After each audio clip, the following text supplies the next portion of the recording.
तपाईँलाई कतै लाने भनेको छ कि छैन? सुतल दिएन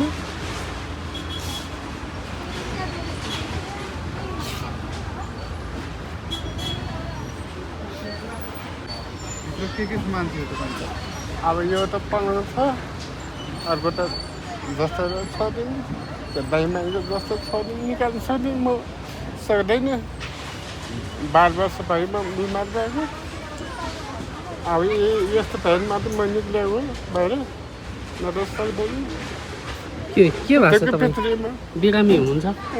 हजुर के को बिरामी? छातीको छातीको बिरामी? हजुर हस्पिटलमा चेकअप गराउँदै हुनुहुन्छ कि? पैसा छैन अनि के कमाउने मान्छे छैन मसँग छैन नि त तपाईँको अरू कोही हुनुहुन्छ? डोजर आउने बेला बिहान तपाईँ त्यहीँ हुनुहुन्थ्यो भित्रै हुनुहुन्थ्यो हुन्छ पुलिसले डोजर आयो अब बाहिर जानु पर्यो भनेर भन्यो अहिले बिहान आयो भन्यो अब के गर्नुहुन्छ तपाईँ? कहाँ जानुहुन्छ? त्यही त जाने ठाउँ छैन के परिवारमा को हुनुहुन्छ?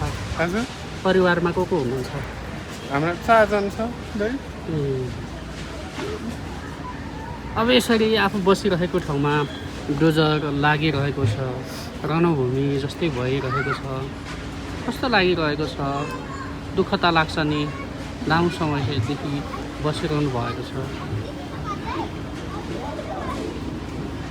अब के गर्नु दाइ 3 दिन भयो भात खान नपाएको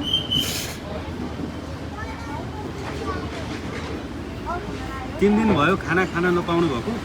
के हो तपाईँको नाम?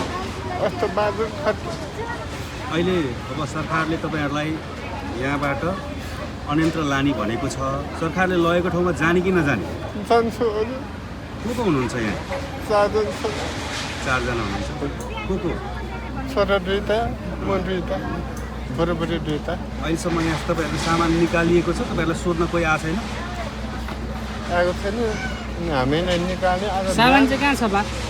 उता हो सुकुम्बासी त्यो आयोगमा ए, तपाईँहरूको सुकुम्बासी। विवरण बुझाउनु भएको छ कि छैन?